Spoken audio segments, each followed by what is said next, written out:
দেখুন, ফাঁসি, এনকাউন্টার এগুলো হচ্ছে নিজের মতামত। আমার মতামত হচ্ছে আমাদের দেশের আইন ব্যবস্থার প্রতি আমার আস্থা আছে। তাতে প্রকৃত যে দোষী, অর্থাৎ একজন মিলে এই ঘটনা ঘটিয়েছে না এক দল মিলে এই ঘটনা ঘটিয়েছে, কেন ঘটনা ঘটার সঙ্গে সঙ্গেই খবর গেল বাড়িতে যে মেয়েটি আত্মহত্যা করেছে, পরে জানানো হচ্ছে এটা হত্যা। আচ্ছা, এটা মৃত্যু না হত্যা? তো এখন পুলিশ বলছে হত্যা হলে কে বা কারা করেছে এটা আমরা পরিষ্কার রাজ্যের জনগণ জানতে চাই। তার কারণ ডাক্তাররা যেভাবে রাস্তায় নেমেছেন তারা তাদের ধৈর্যের বাঁধ ভেঙে গেছে। অত্যন্ত দুর্ভাগ্যের বিষয় যে পশ্চিমবাংলায় ডাক্তারকে যারা আমরা ভগবান ভাবি, কারণ তারা আমাদের জীবনদান করেন, তাকে যেভাবে নৃশংসভাবে হত্যা করা হয়েছে, তার যদি বিচার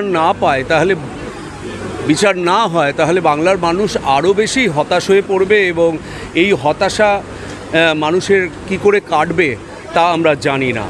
এবং তাই পুলিশ প্রশাসনকে এর দায়িত্ব নিতে হবে, সরকারকে এর দায়িত্ব নিতে হবে, না হলে মানুষকে দায়িত্ব নিতে হবে সরকার বদলে ফেলার।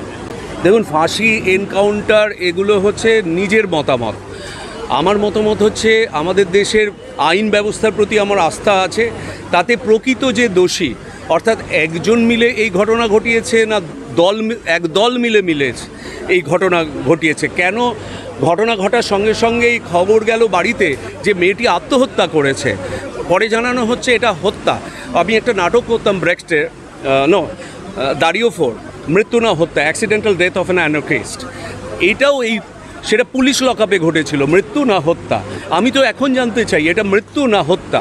তো এখন পুলিশ বলছে হত্যা হলে কে বা কারা করেছে এটা আমরা পরিষ্কার রাজ্যের জনগণ জানতে চাই। তার কারণ ডাক্তাররা যেভাবে রাস্তায় নেমেছেন তারা তাদের ধৈর্যের বাঁধ ভেঙে গেছে, এবং এই সিস্টেমের প্রতি ডাক্তারদের যাতে আস্থা আসে। রাত্রেবেলা তাহলে কেউ অসুস্থ হলে তো এরপরে গিয়ে মেডিকেল কলেজে গিয়ে কোনো আমরা সাধারণ মানুষ কোথায় যাব? আমাদের সাধারণ মানুষের সবার তো বিশাল ব্যয়বহুল বিরাট সামর্থ্য নেই গিয়ে চিকিৎসা করানোর। আমাদের তো এই মেডিকেল কলেজগুলোই বাঁচিয়ে রেখেছে হৃৎপিণ্ড বেঁচে থাকার। এই মেডিকেল কলেজগুলোর অবস্থা যদি এরকম দালাল রাজ চলে, রাত্রেবেলা মহিলা ডাক্তারকে এইভাবে হত্যা করা হয়, আমি জানি না রাজ্যে কি অবস্থা চলছে, সেই ব্যাপারে মানুষ সিদ্ধান্ত নিক। কিন্তু সরকার আছে এখানে, নির্বাচিত সরকারকে কঠোর ব্যবস্থা নিতে আবেদন জানাচ্ছি।